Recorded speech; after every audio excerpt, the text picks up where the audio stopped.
pressure, increased continuous hypertension is a continuous chronic problem, right? Increased blood pressure drives the substances from the blood into the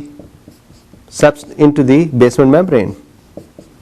The end result will be basement membrane, glomerular basement membrane will be filled with a lot of trashy substance. That substance is going to create damage to the glomerular basement membrane. That damage is going to destroy the channels which were being used here to cause filtration. So surface area is gone, thickness is increased, and the conductivity is reduced. So hypertension is another example where there is impact. So let's say hydraulic permeability has gone down. So hypertension, diabetes mellitus. Now how about the surface area? Look, chronic renal failure. Why? What happens in the chronic renal failure?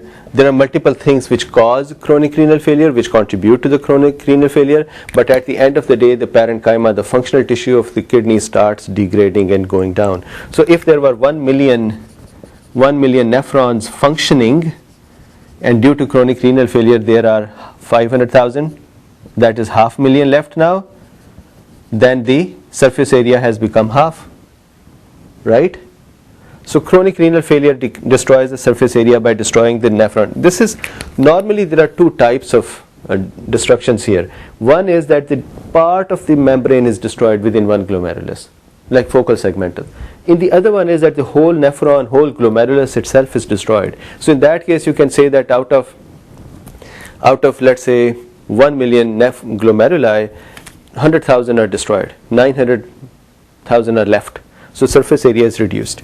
So chronic renal failure, pyelonephritis, chronic pyelonephritis. So who is more at risk for pyelonephritis? Women more than men.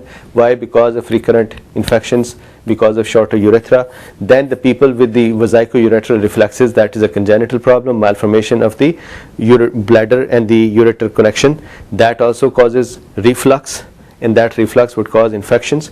So chronic pyelonephritis can also cause damage. How would that cause damage? Repeated infections and healing would cause scarring of the glomeruli, and the area which becomes scarred is not functioning anymore, so that surface area is useless. So multiple such things, renal stones.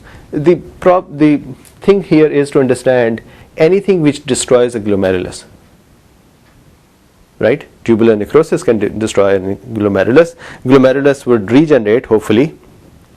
Stones can destroy it, cancers can destroy it, surgeries can destroy it, crushing injuries can destroy the parenchyma, chronic renal failure and the reasons for that can do it, pyelonephritis, repeated infections can do it. So it is not necessary that just these two cause it. Other things can also cause the problem. Alright, so that is the filtration coefficient. We're done with that one. Now let's go to the so one more thing with the filtration coefficient. Let's very quickly see how to calculate the filtration coefficient. Okay, so why not we take a little break and we'll come back and we'll calculate filtration coefficient.